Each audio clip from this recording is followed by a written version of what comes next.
The agenda for today. So now we are doing the introduction, and then Paul van Rijn will start with presenting flowering field margins for natural pest control presentation. And after his presentation, there will be a room for questions to Paul specifically.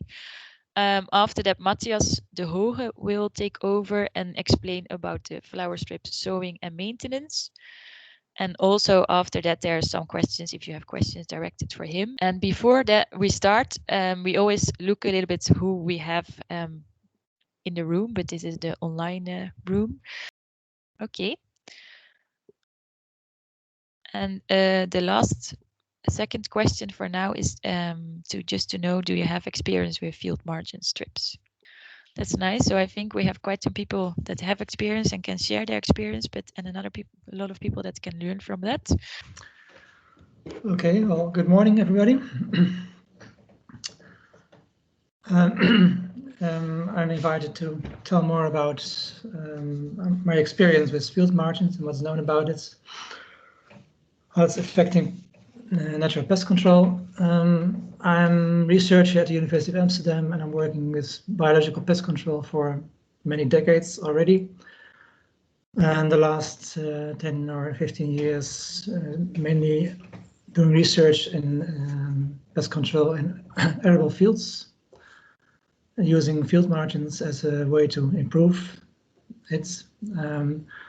So I'll tell you some more about this, my experiences and what's known about this. Let's see what's working.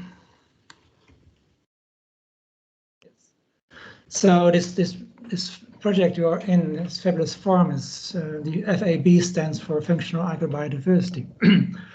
So let me first tell you more what is functional agrobiodiversity actually. So the biodiversity part refers to natural organisms.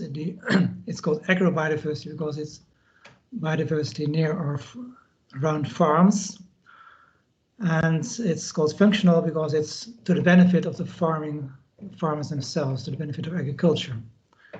And some examples of functional agrobiodiversity is soil organisms that are suppressing diseases or making nutrients available in the soil, insect predators that can help to suppress pests, or native bees that can help to pollinate crops. Field margins can serve in this functional agrobiodiversity, but they have a number of services that they provide. First of all, they serve as a buffer zone to prevent pollution from surface water.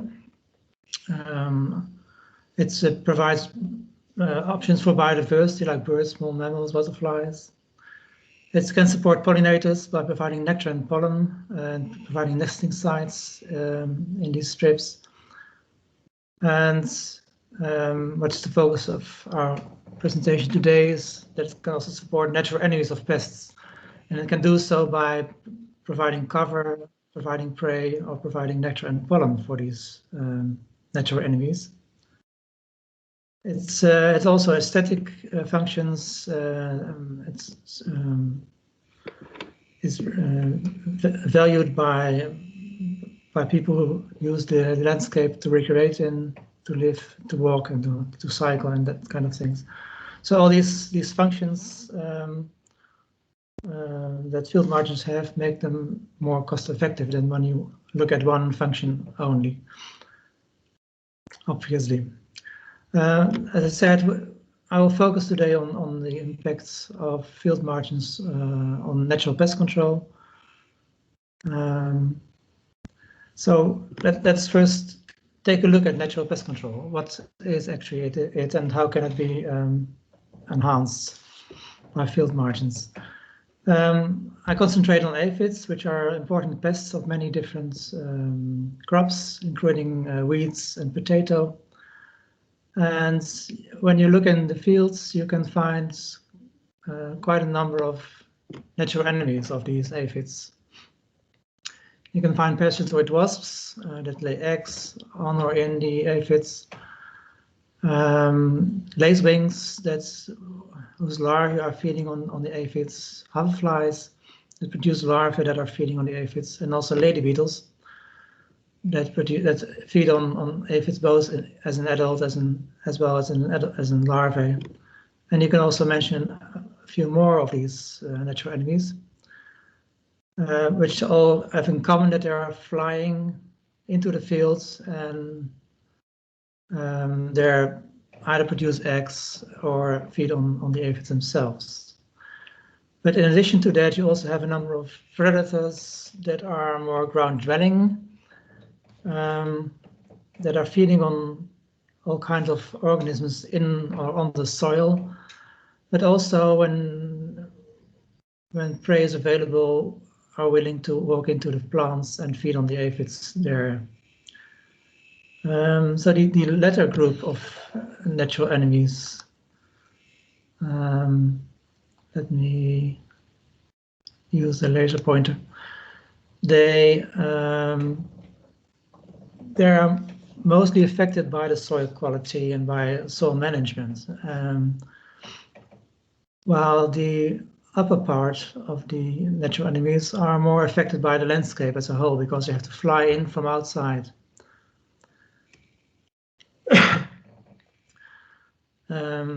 So these field margins can especially play a role in supporting these flying natural enemies.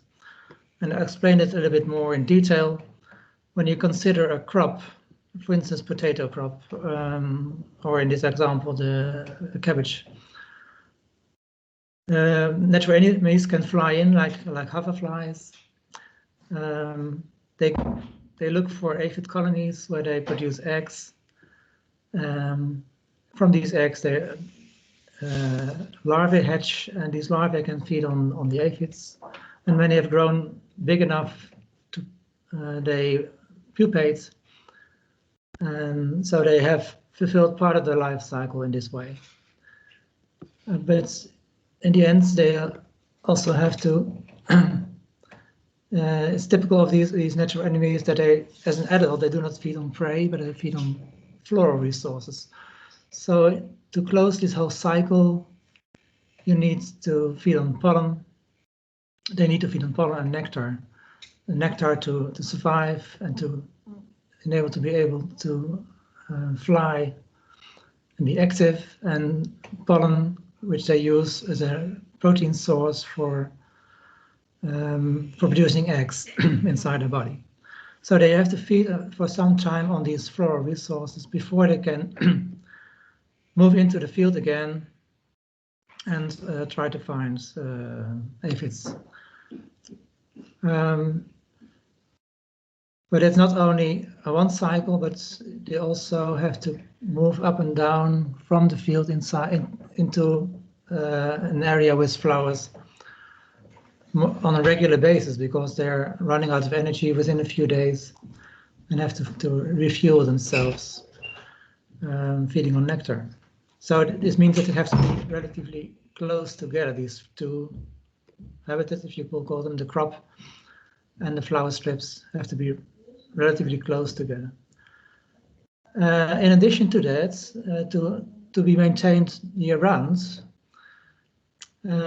these natural enemies also have to have other resources, other habitats where they can be when there is no aphids on the fields in the annual crops. And that is especially more perennial woody habitats like woodlot, where they can find early in spring already prey, because the aphids are hibernating on woody plants, as well as flowers, because most of these shrubs and trees flower very early in spring in our climate. So this woodlot is an essential addition to the landscape to make these natural enemies survive year-round. But assuming that these woody landscape elements are present, we can focus on how could we improve the benefit of these field margins, because they need those as well. As I said, they need to be at close range, in contrast to the woodlot elements. But it also needs to be of the right composition. It's something that we have overlooked for some decades when we started with flowering field margins. These natural enemies are quite specific in the flowers that they can use. And to study that, I have put in this case aphid feeding hoverflies together with plants, individual plants, to see in cages to see if they can survive on it. And this is a result of many experiments with many different species of plants. And what it shows that plants that have the nectar relatively deep into the flowers are generally unsuitable for these natural enemies because they just cannot reach this nectar as a food source. And there is a transition zone where they can either feed or not feed on these flowers, but only when their flower depth is below 1 or 2, depending on the family, millimeters. Only then they can all thrive on these flowers. They can survive on it quite a long period. This scale is not very clear, but it means that it can survive about 25 days instead of only 3 or 4 days on these resources. So only flowers like umbelliferous species or flowers that have extra flower nectar on the outside, or plants like buckwheat, they are very suitable, while composite with deeper florets or Fabaceae plants, they can not be used by these natural enemies. And it's not only for these hoverflies, it will also be shown for a number of other natural enemies because they have small mouth parts that cannot penetrate these flowers very deeply. So it's a limited range of flowers that can be used. So this means that you have to be very selective in creating these flower margins. And we can do this for one species, also for a number of different species, and see which plants are suitable for them, either in survival as well as in choosing them when you are in the field. And based on these data, which are still in progress, of course, it's still a lot of research to be done. You can select which plants are most suitable for to put in your field margins. And that's what we did the last 10 or 15 years. And for instance, the Hoogse where we have now a lot of field margins present based on these data. And it's of course good not to have just one species in your field margin, but multiple species, because then you can extend the flowering periods during the season, include flowers that are flowering very, very early in spring, as well as flowers that are more flowering in summer as well as in autumn. You can extend these flowering periods. It also reduces the risk of failure because it's when one plant doesn't hibernate well because of the climate conditions in spring, other plants may still be able to do so, and you have so there's a backup from failures in individual species. And of course, you can also serve multiple species which have different requirements for different plant species. For instance, predatory bugs have very different requirements as the ones that I said here. So when you want to include those, or when you include bees as well, to serve bees as pollinators, you of course will include different species than when you have only predatory hoverflies that you want to serve. So that's what we did in Hoogse Waard, and in Hoogse Waard we did a quite extensive study on what are the effects of field margins. We started in 2017 already, and in 2019 this Interreg project started. So we continued doing we're continuing doing these studies, and it's actually a collaboration between different parties, which are included here, including the local nature conservation organizations. And I will tell you more about these results that I think are interesting. This is an example of the layouts of the different field margins that are sampled. All the gray lines are field margins in Hoogse Waard. There are more than 450 kilometers of field margins there in this area. And we selected, every year we select about 13 field margins that are next to potato crops. So we can study the effect of these field margins into the potatoes. And we also selected a whole range of different types of field margins. And we have different types in the sense that we have annual field margins that are sown every year again, consisting of annual flowers, species. We have perennial field margins that are there for a number of years, and they, in the second year especially, they flower quite abundantly. Also, of course, based on the species that we put in there. This is in the third year already. Some flowers disappear and others come up, like these ox-eye daisies, which are usually flowering in the third year quite abundantly.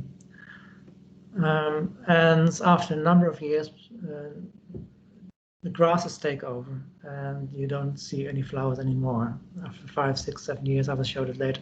But you also have field margins that are just sown with grasses only. So we have a range of different types that we can compare in their effectiveness. And here you see how they differed in their vegetation composition. We have the annual ones and the perennial ones in the first year and in the second up to the fourth year, fifth year, as well as the pure grass margins. And you can see the composition of the different families of plants. So the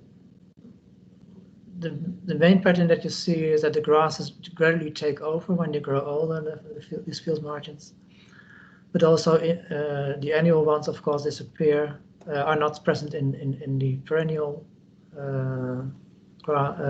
field margins. So very effective species like buckwheat and gypsophila are not present in the perennial ones. But you can also see that, for instance, the composites, which also have partly very useful plants for natural enemies, they're also going down when the field margins grow older. So that indicates that there's a limit to the number of to the usefulness of perennial field margins, at least based on these data. But it allows us also to compare these different compositions of this field margin in their effects on insects. And that's what we did here. This is a summary of 5 years of sampling, 4 years of sampling, I guess, of these field margins by transect sampling. And you can see that we sampled basically on these 7 groups of natural enemies, which are bees, hoverflies, both aphid-feeding hoverflies and other hoverflies. We have soldier beetles, butterflies, dragonflies, but also other natural enemies which are not in the picture here, like lady beetles and lacewings. And we all included it in our sampling, visual sampling. And you can see that there is basically 3 groups of field margins in their composition. You have the very young field margins that have a lot of insects, also a lot of aphid-feeding insects in the red and the yellow colors. Then you have the older field margins that have less insects, but still quite a number. And then you have the grassy field margins that have clearly much less insects present in these margins. And what we could show by these pictures is that this abundancy is partly correlated with the amount of flowers that are in there. So this is the coverage of forbs. So the forbs are the plants that flower, the non-grasses, non-grass plants. So the more forbs there are, usually the more flowers you have generally. And you see there is a clear correlation between the number of wasps in your field margin and the number of bees that you find, the number of hoverflies and other natural enemies that you find, and also the diversity of. So this is the number of insects, and this is the number of species that you find. We didn't define all species individually, but we separated a number of taxa that you could easily recognize in the field. And you see that there are more taxa present when there are more flowers in the field margins. So that indicates that the amount of flowers are quite important for the effectiveness in this sense. And then what is the effect of these field margins on natural enemies in the field themselves, in the crop? And this is an old study in the FAB project more than 10 years ago, where we sampled natural enemies at different distances in the fields based on visual countings. And you see for hoverflies that are producing eggs and in the fields, and from these eggs larvae appear. So we counted these eggs and larvae in the fields, and you see that there are much more relatively close to the field margins, especially up to 70 meters. You see a high number of these eggs and larvae. And then it gradually declines when you go further into the fields. But at 150, there's still more eggs and larvae compared to, let's say, 200 meters into the field, which is more generally in the other side of the field. So that indicates that somewhere between the 70 and 150 meters, there's a kind of decline. And so it based on hoverflies, you expect an efficacy somewhere in between these distances, up to these distances. And we can confirm that with more recent research. So also in the present research, we looked at the natural enemies and the pests in the potato fields. And what you generally see, and we did it for a number of weeks, and it's been done by Wageningen University. So we sampled them every 2 weeks during 2 months, basically. And what you generally see is that during this June-July period, the number of natural enemies gradually increases. Initially, also the number of aphids increase, but then with the increasing number of natural enemies, also the aphids decline. This is the general pattern, but what's more interesting is to see how it differs between the fields and how these differences are related to the field margins, and that's what we did here. So we plotted the growth rate, so how quick these aphid populations decline is measured in this aphid growth rate. So it's a negative growth rate, which is decline, of course, in most cases. And these are the individual fields, and they are plotted against the cover, the flower cover in these field margins. And you see in these 2 years, on average, when there are more flowers in the field margins, the aphids decline faster. There's a more negative growth rate of these aphid populations, which indicate that these field margins are playing a role in their control, in their pest control. It should be the result of natural enemies activity. In 2019, we did a similar study, but then here in this case, we had wheat fields as well as potato fields, and here we concentrated on potato fields, so we had more potato fields to include in our plots. And in addition, we separated the sampling close to the field margins, around 50 meters, to sampling that we did further into the field, more to the center of the field. And you see that there is, again, a general decline So there's more better pest control when there is more more flowers in the field margins. What is this aphid population decrease is higher, is stronger affected by field margins close to the field margin than further into the fields, which is what you expect. But even further into the field, there is a significant relationship with this field margin, this flower coverage of the field margin. So apparently it even works in the center of these fields. So that are the results of our own study, which are quite nicely confirming our expectation that this field margin can play a role in pest control. But maybe it's important to show a few more research results from published results. I just selected two to show that we are not the only one to find these results. In this study, which is in weeds, also concentrating on aphids, and they have perennial flower mixtures compared with grass strips, so it's quite similar as our study.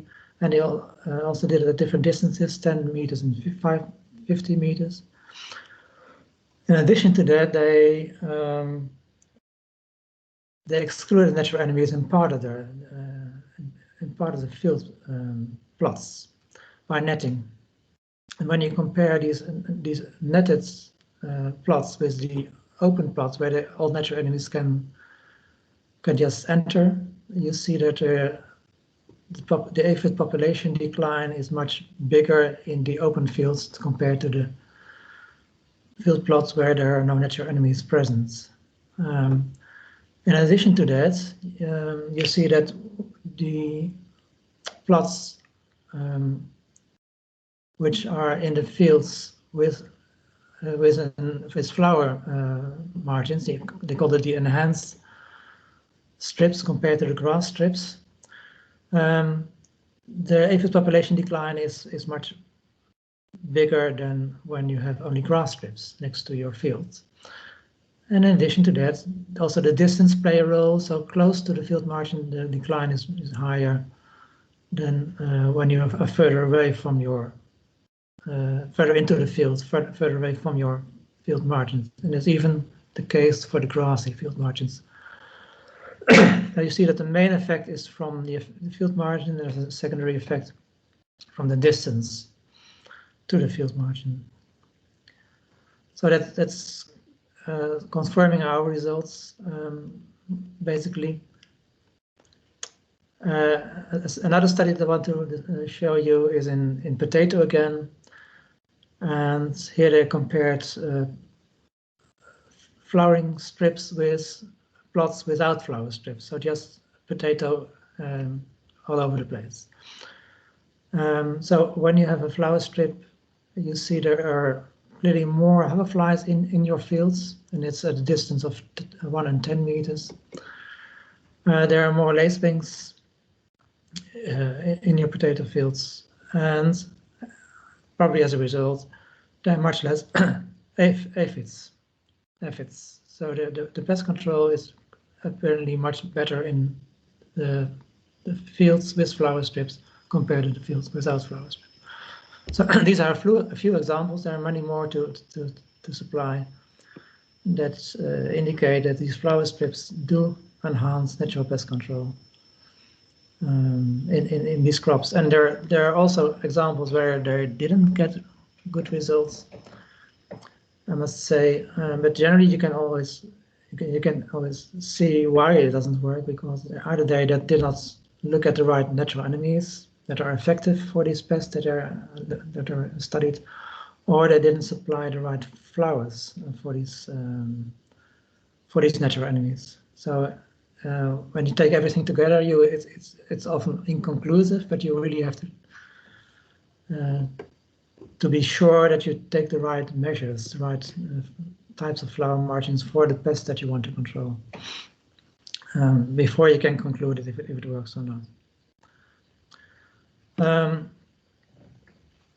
Then it's what when field margins do work and when natural pest control do work with this field margin, you could say you can stop spraying in your fields, which that's of course one of the aims of this, because it may have an additional benefit to pest control as well as to biodiversity in general. But I'll tell you a bit more about how before you decide to stop spraying insecticides completely, you have to be sure that it works. And one way to do that is to go into the field. The best way to do it is to go into the field and see if there are how your pests are doing and how the natural enemies are doing in your field. And one way we do it is we use the tractor tracks in the potato fields, and we walk to the first tractor field next to the field margin, and on our way walking here we check 25 plants of potatoes. For each plant we check 3 leaves and see how many aphids and natural enemies are there, and then we continue taking another tractor track more in the middle of the fields, and on our way back we check, and again 25 plants randomly selected, and see how the aphids and natural enemies are doing there, and then you can walk back to the field entrance. On these plants, on the individual plants that we checked, we check on the number of aphids, for instance, how many potato aphids, how many other aphids are there, Colorado beetles are there, as well as the number of natural enemies like parasitized aphids, hoverflies, lacewings. And when we have done these, we added up all the data from one field, we can check if it's necessary to spray or not based on our action thresholds. And we developed these action thresholds in the FAB project, which I mentioned before. And these action thresholds are that you only have to spray when you have, or you don't have to spray, I should better call it this way, when the aphid numbers are below 2 to 5 potato aphids in general, or 10 aphids in general, or when there are just more than one enemy for each aphid, 10 aphids, so 1 to 10 aphids, 1 to 10 ratio, predator prey ratio, then you can be quite sure that the pest control is safe by natural pest control. We have illustrated that from data in that period. For Colorado potato beetles, we took this as a threshold, and when providing all these data to the farmers in our experiments, which are 30 fields in each year, more or less, we were able to advise the farmers not to spray in most cases, and that's what they did. They in 89 cases in these 3 years, they once sprayed against leaf beetles. In 7 fields they sprayed against Colorado beetles. In 81 fields they didn't spray at all with insecticides. So compared to what we think is common practice, I think this is a reduction of more than 90% of insect usage. And by doing so, you create actually a positive feedback loop, because you create good circumstances for natural enemies by these field margins. You have less pests, and you can use less chemistry. This, in fact, of course, have a benefit on the natural enemies in your field as well. It's actually, when you still continue spraying, of course, this whole benefit will not be there. So there's a kind of positive feedback loop here, which also pays off in biodiversity in general, because both the field margins creates more biodiversity, but of course not spraying is also of course a clear benefit for biodiversity as well.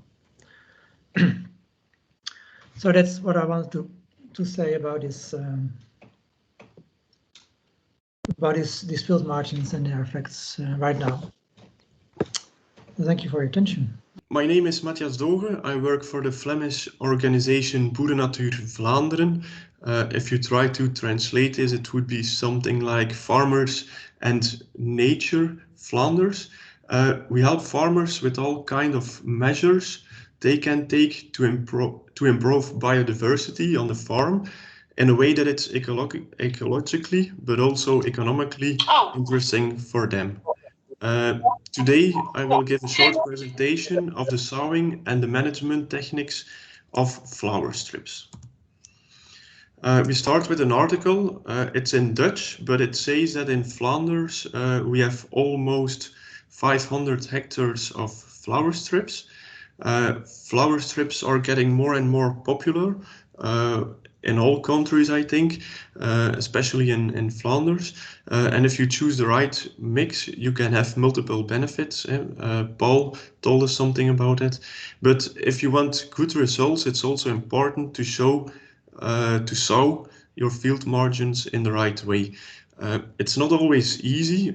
You have to take care and think about a lot of things, but with the following tips, I think it must work out in the good way.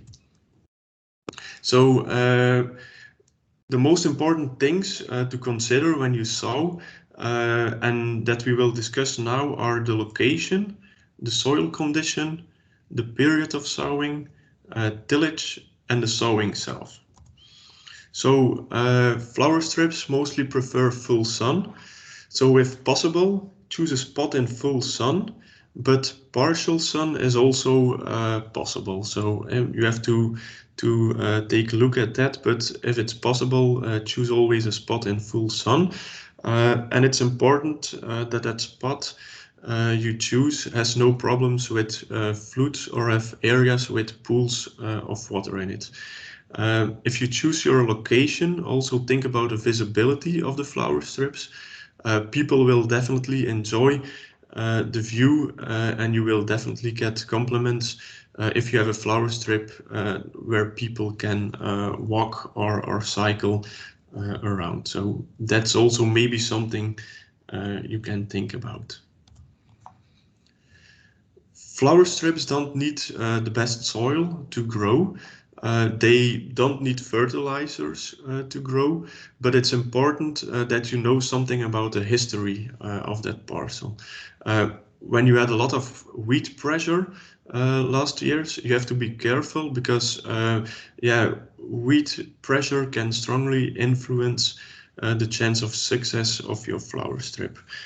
And also, if you want to transform a grassland into a flower strip, you can have a lot of problems when you don't do it in the right way, because then the grass can take over of the flower strips in a couple of months. So then you have to be more aware of some things I will explain later. The period of sowing.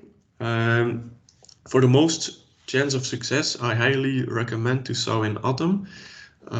Because at that time the weed pressure is low and you have no chance that it's too dry for the seed to germ.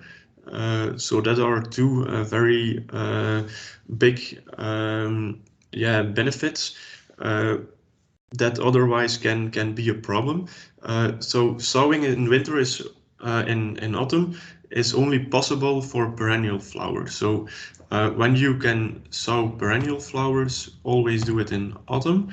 But if you have more reasons to sow an annual flower strip, then you have to sow in spring, because otherwise it will it couldn't withstand freezing in winter. When you sow in spring, the soil must be sufficiently warm and moist. So sow just before rain if possible. The annual mixtures you must sow each year again. For the perennial mixtures, they can stand for 4 years, something like that, average 4 years, because after this 4 years, the amount of flowers decrease and the grass takes over, like we have seen in Paul's presentation. When you start with the work on the field, you must be sure that you remove all weeds. At the moment you had grass on that place before, or weed pressure is very high at that place.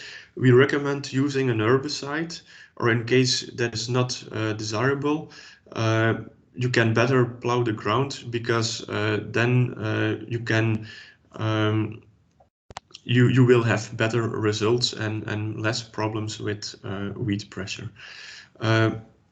Also, always use a false seedbed, especially when you sow in spring. And a false seedbed is something like you crumble the ground and then wait for 2 weeks so that the wheat can germ. And when the wheat is germed, you can crumble the ground again, and then you work in the wheat, destroy the wheat, and then you can sow. And in that way, you have already less wheat pressure. You can repeat that false seedbed 2 times, 3 times, and it always decrease the amount of wheat pressure. The most flower strips have more than 12 flowers species, so you must be aware that the thickness of the seeds is very different. It depends a lot from species to species, and it's important that you don't sow deeper than the thickness of the seed. In practice, they say don't sow deeper than 1 centimeter. So it's also important that you sow very thinly. It looks like it will be too little, but it will be definitely okay if you use 2 grams per square meter. When you start sowing, be sure that the seed is not segregated. Always keep the seed in the sack until you reach the field, and then shake the seed and divide into some portions.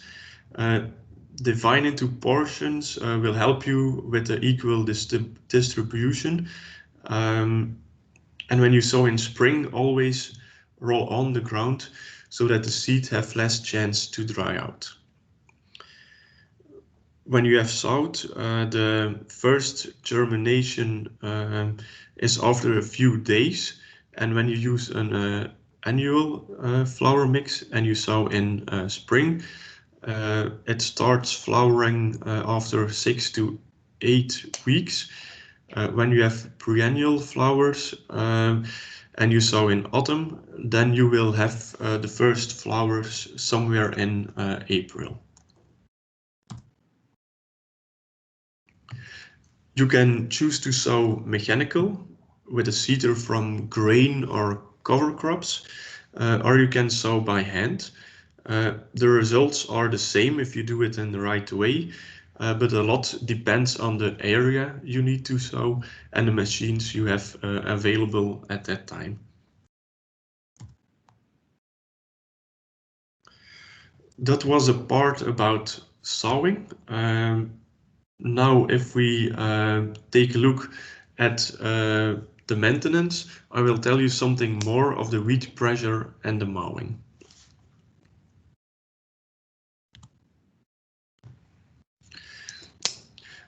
First of all, what is weed?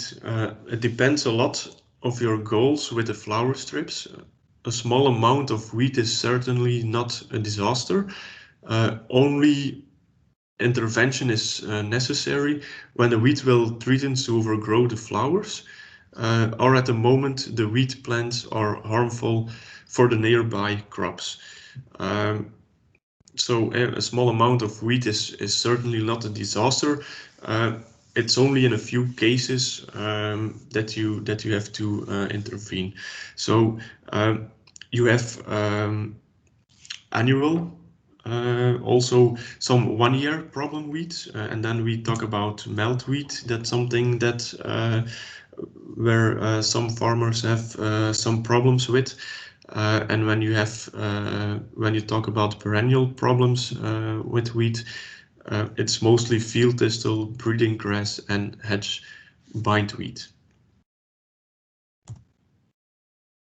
The best way to avoid problems is timing and using the good sowing techniques.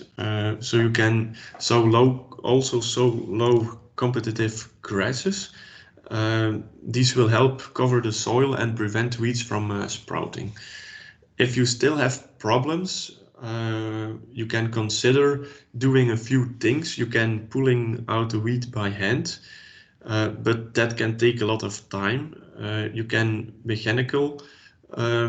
You can use machinery to pulling out the weed, but that's only possible with special machines, and you must sow then also the field strips in some lines where you can work in with your machinery. So you have to think about that in advance.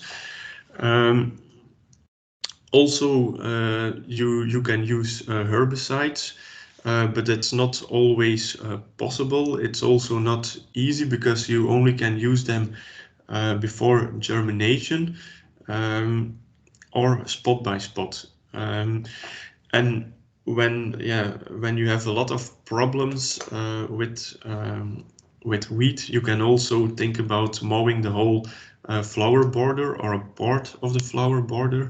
But then timing is also important, and you can do it best low against the ground, something 10 centimeters above the ground. And you have to mow just before the wheat is taking over the field strip, something mostly around the end of June.